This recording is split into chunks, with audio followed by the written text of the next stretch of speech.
Howdy y'all, Christi here with Little Salty Homesteader. Welcome back to my YouTube channel and welcome into my jungle of a garden. I am back with another weekly update this week and it is a beautiful fall day, so let's go ahead and get started. All right, we are going to go ahead and start here in the tomato patch like usual.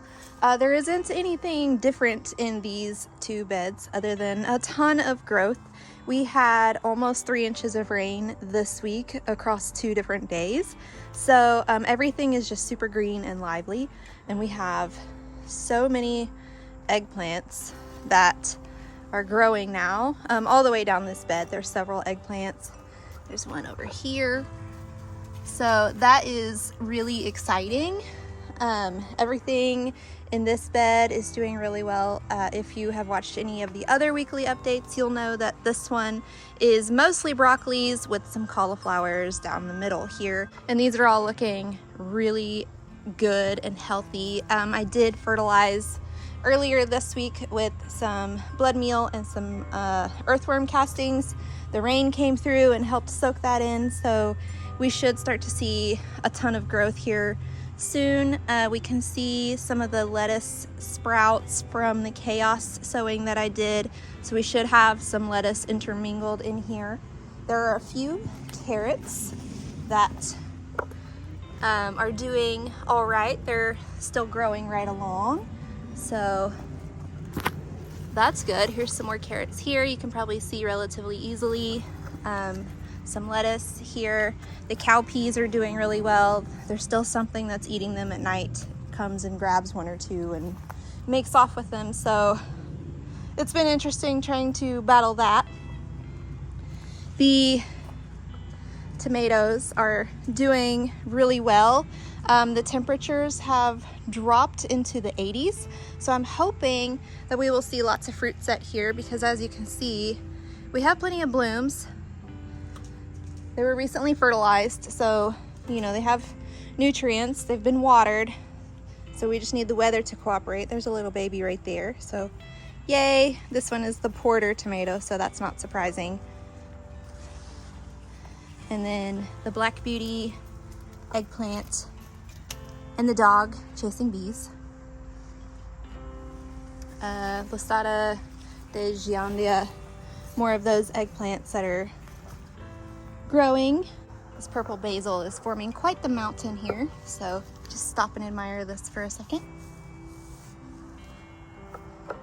And then this bed, the other day, maybe Tuesday, the rest of my kales were transplanted in, and then it stormed Tuesday night. They are still going through a little bit of transplant shock, but they have been watered and fertilized and all of those things, so they should bounce back and recuperate fully. This is the Frise Rouge kale, and then the Russian red kale, and then the rainbow lacinato kale is what got transplanted in. These cowpeas, I mean, what more can I say about these guys? Look at this. Look at this. This is the pink eye purple hole cowpeas. Definitely prolific plants. Once they get going, they just go and go. This is what they look like whenever they're ready to harvest. They turn this deep purple color. So all of these that are still green aren't quite ready yet, but this bed is looking really great. In fact, all 3 of those beds are looking quite wonderful. Everything is producing really well. Everything just looks really healthy and lush and green and leafy, of course, which is what you want. So very happy so far with what's happening in the fall garden. Let me see if I can back up far enough to even get the entire okra. There we go. There is the full okra plant. It is so tall. And it is still producing even at that height, so I have to pull it down to cut it whenever it's ready. You can see it's got several stalks that go up. That one is ready to harvest, if you can see up there. But there's quite a few okra on this plant. This is the white velvet. This one is my favorite. So there's some there. I just need to come through and harvest. I haven't harvested yet today. The storm that came through Tuesday night did make things kind of lean, so that's what's going on with this okra here. It's still perfectly healthy. It's just got a little wind damage. More pretty tall okra. That one is ready to harvest there. So this one is also a multi-branching type. I believe this is Hill Country Red. And then there's some back there. Just kind of okra everywhere on this plant. And then we have Heavy Hitter. I see one right there that's ready. Clearly I haven't harvested it today. Bell peppers, these are still doing really good. There's some right there. I have been harvesting as I need them. I harvested a couple that I'm going to use in a stir fry today. And then there's some younger ones that are still growing. So these ought to provide bell peppers for us up until the first frost. Because, you know, we have some that are almost ready, and then some baby ones, and then plus the ones that I harvested that are already inside. There's another small to medium sized one. There's one that's getting ripe right there. Oh, it's because, okay, that one has insect damage, so I need to pull it off. But there was one. There's this one here. So definitely a fantastic bell pepper year, which I say every week, nothing new. I'm just still amazed by it, that's all. Okay, this bed, not a whole lot left in it. It did have okras along the back. I cut all of those down. These weren't as prolific.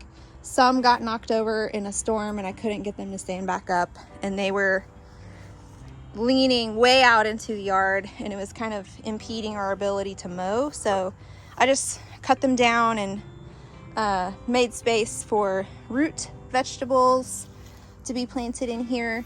The shishito peppers, I mean, as long as you keep this bad boy harvested, it's just gonna keep providing and providing and providing. I actually, a lot of people will just serve the shishito peppers as an appetizer with some sort of aioli. I actually just make a stir fry with it, a Mongolian chicken, and it's really good that way. But there's tons. I actually need to come out here and harvest, so this may be the stir fry that we have. We'll see. This is the Purple Beauty bell peppers.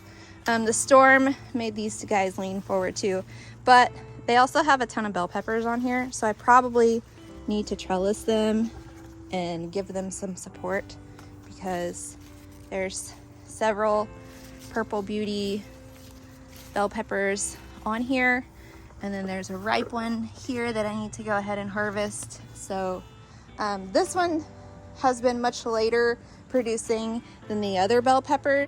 I grow this one in memory of my pawpaw, so it's fine that it produces later. It's more sentimental than food production.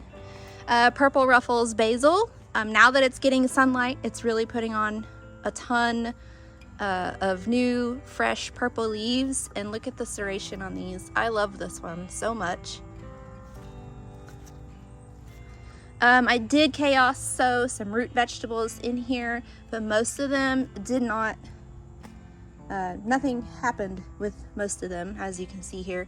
It looks like what I have here is possibly a radish or turnip. There was another one here, but I think a roly-poly ate it. So I may mix up another jar and wait until like a rainy day and get some more chaos sown in during a rainy day, so the soil will be nice and wet. But we'll see. I mean, I have like a million seeds, so I have the seeds to spare for that. One big noticeable difference from last week's weekly update is the sunflower patch is no more. All of them kind of fizzled out. The rain that came through knocked them down, knocked them over. So I went ahead and cut them down. This is going to become the garlic patch here in probably a month or so.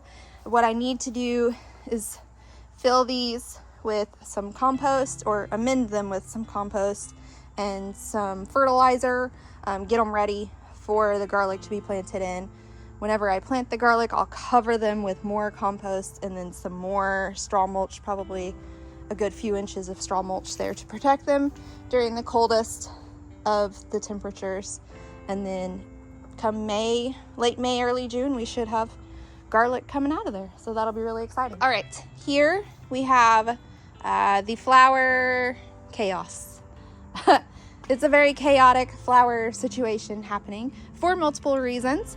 The zinnias are very tall varieties, as you can see. So the wind kind of knocks them down, and then they just continue to grow up towards the sun.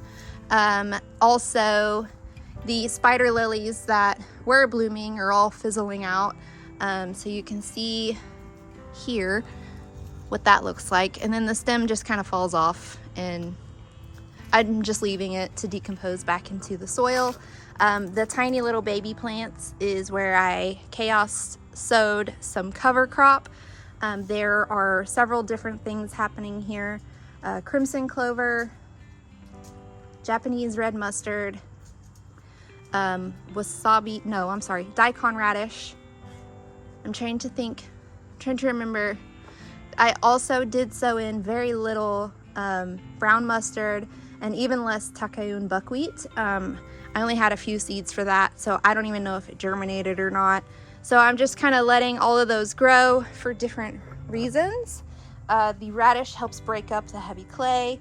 The mustard also helps break up the heavy clay. The clover is going to be a nitrogen fixer. Oh, there's also bush beans in here, that's right. And the bush beans will also be a nitrogen fixer. Now, most of those items are food sources as well, although I'm not growing them to be a food source. If I get a hankering for green beans, I know where to get them. Down here, really chaotic. So we have the echinacea that is blooming, and it's really cute. Profusion zinnias. This is what the spider lilies look like as they fizzle out. We have other zinnias blooming, and then we have the pumpkin on a stick. Okay, so the rain made the ground really soft, so now that's kind of leaning that way, and that's part of why this part looks so chaotic right here. And because the plant is pokey, I am not willing to reach in there to try to push it back up, but you can see all of the pumpkin on a stick that are growing here. So we'll be able to harvest that to use for fall/Halloween decorations. There's a mean grasshopper here pretty soon, so that's really exciting on that front, as long as I can harvest them without cutting my arms all up. That's all I care about, really. This end is more of the same. It matches that end. It's just kind of the reverse-ish, sort of. You can see more of the spider lilies fizzling out. They look really sad whenever they're on their way out. This agastache is doing better than the one that's over there. There is one over there, but I think it gets slightly more light compared to the other one. More zinnias, gomphrena, carpenter bee, happy little bee. Don't let the dog see the bee. And then more of the same down here. Lilies, zinnias, really putting on quite a color show for us. These are profusion zinnias as well.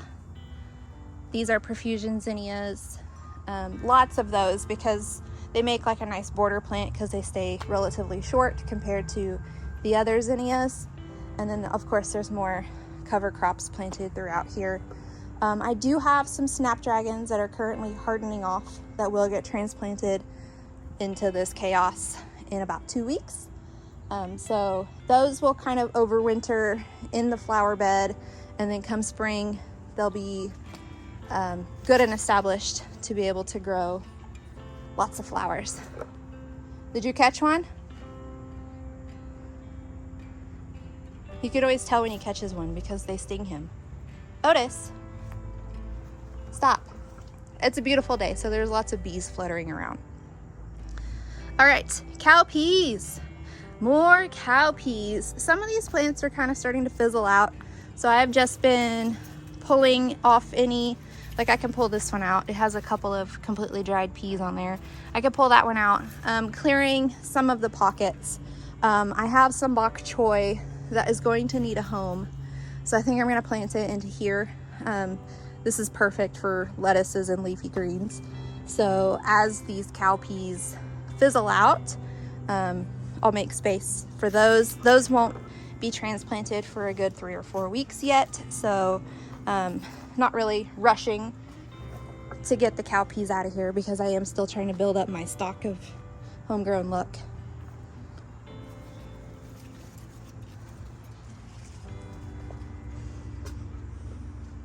So you can see I've kind of cleared out a couple pockets over here where they fizzled out. Okay, so this hanging basket has the Prism Sunshine petunias. This was the one that I did see the hummingbird at. I have not seen it since. However, I have not had to water this week in the mornings because of the rain that we've gotten. So maybe I'm just missing it. Maybe it's still coming around. I just, you know, haven't been out here to see it. I would have stopped. Over here, we have the hot pepper green stalk. And I did come through and harvest quite a few hot peppers last week. Those were all dehydrated and turned into crushed red pepper. You can see lots of green ones out on here that are growing. Jalapenos. I've harvested a few fresh jalapenos and serranos to make some salsa and some guac. But you can see I have a ton out here growing. So soon I'll be able to come out and do a big harvest to pickle some more jalapenos. Tabascos are really starting to ripen. I'm hoping to get enough to at least make 1 bottle of hot sauce. We'll see. There's Tabasco peppers all the way up here even, so it's probably likely to happen. And then cayennes are doing really well. The plant is tall. It comes all the way up here. This is a baby cayenne right here, if you can see that. This little guy that's like 1 inch long. So the plant is doing really well, really healthy. There's lots of peppers all over. So earlier in the season, I was pretty convinced I wasn't going to grow peppers in here again, but I think I finally figured out the system. So I'm kind of back to thinking maybe I will grow peppers in here, but I also want to grow them in the raised beds to see, you know, like almost a side-by-side comparison. So I may do same pepper types, a couple of plants, just to kind of compare production and health and size and stuff. But man, this has been a great sort of pepper experiment in this green stalk this year. All right, now we come over to the strawberry green stalk, and this one is just taking off and doing dynamite. This one is about to start putting off enough runners to be able to drop into the second tier here. This one definitely has enough runners sent off for second tier action. This bottom one, this plant, this one is the only one that's alive. This guy just keeps sending off runners, so I'm just gonna kind of deposit that there. Obviously, if this doesn't take off, then I'll just move that one down and we'll just have 2 types of strawberries in here instead of 3. No big deal. I'm just excited that we have this many so far. Lime tree. I already harvested all the limes off of these. They were amazing. I used them in lamb quesadilla tacos and then some chicken fajitas. And then we got this transplanted into here because if you'll remember, it was in that the wooden bucket type container. It's not going to produce any more this year. So once the temperatures cool down below 40 during the day or night, then we will wheel this guy in to the house somewhere. My husband wants to put it in the garage, but I just don't think there's enough room.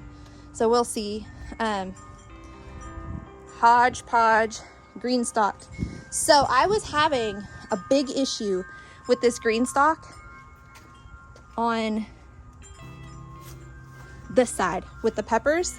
They were looking, if you remember from last video or the video before, the peppers were looking really sad and wilty and droopy, and I couldn't figure it out because I was watering and taking really good care of them, fertilizing, all of those things. Well, as it turns out, when I was watering, it wasn't going all the way through.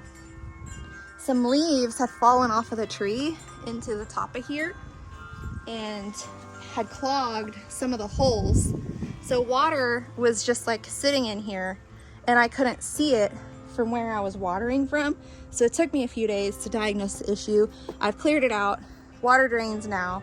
Everything gets watered. Everything all the way down is much happier. I still need to get the mint back under control. You can see the okra is producing sort of somewhat.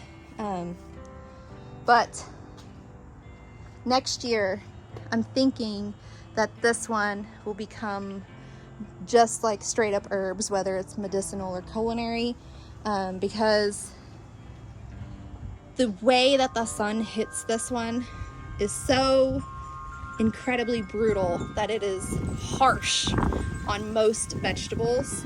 So even though I have dwarf okra in here, it's done okay. It wasn't as productive as I want. I'm gonna plant those in bigger spaces and see if they do better, and just concentrate herbs for this one. It's what I've decided for now, but it's only Thursday, so I might change my mind. This is the other Prism Sunshine Petunia. I keep saying I'm gonna show you guys and I always forget. So here we go. A live look.